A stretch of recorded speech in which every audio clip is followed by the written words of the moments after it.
अगर हर समय आपके मुख में नाम चल रहा है, हृदय में प्रिया प्रीतम का ध्यान है, आप निश्चिंत हो जाओ। और देखो, भजन बने चाहे ना बने, हम श्री जी के हैं, इस बात से हमें श्री जी की प्राप्ति होगी।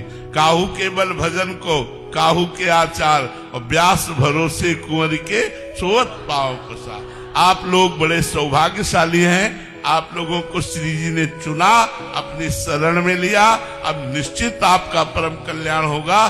बस जैसे बने वैसे राधा वल्लभ श्री हरिवंश, राधा वल्लभ श्री हरिवंश, राधा राधा नाम जप करो, मंत्र जप करो, वाणी जी का गायन करो, ठाकुर सेवा में रहो। कोई चार बात कह ले तो सुन के चुप हो जाओ, सह जाओ, लड़ो मत, द्वेष मत करो। हमारी यही प्रार्थना है, जिससे हमारा जीवन सार्थक हो जाए। सब स्वस्थ रहें, सब प्रसन्न रहें, लाडली जी की कृपा आप पर बरसे, आपके वृंदावन वास में कोई विघ्न न हो, और खूब नाम जप करें। श्री हरि।